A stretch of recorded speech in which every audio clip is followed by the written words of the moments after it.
And then the last thing I just wanted to mention to you briefly is ICA has decided, our board has decided to make an affiliation with Ralph Reed's new group called Faith and Freedom Coalition.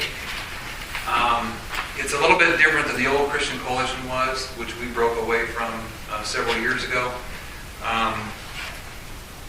They will be emphasizing social issues, but they will also be emphasizing in a big way economic issues, taxes, spending, immigration, healthcare reform, and so forth and so forth. And this organization will be much more technology savvy than the old Christian Coalition.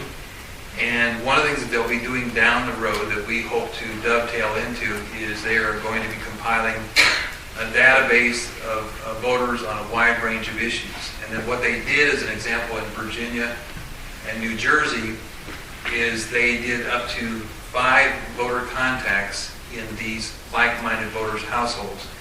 And that was a combination of both robocalls and direct mail pieces.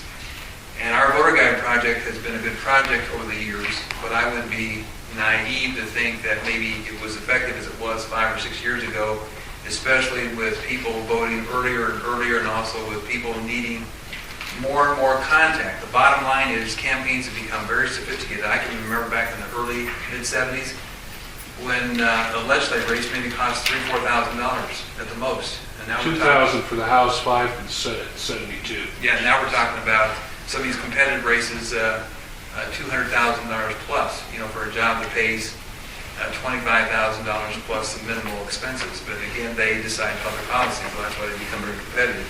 So we're going to be dovetailing to that. So as an example, if there would be a competitive, and you know what I mean by competitive, congressional senatorial gubernatorial race down the road, then basically they would expect us to raise so much money in the state, and they would match it, and then they would do these calls and stuff to get people out to vote.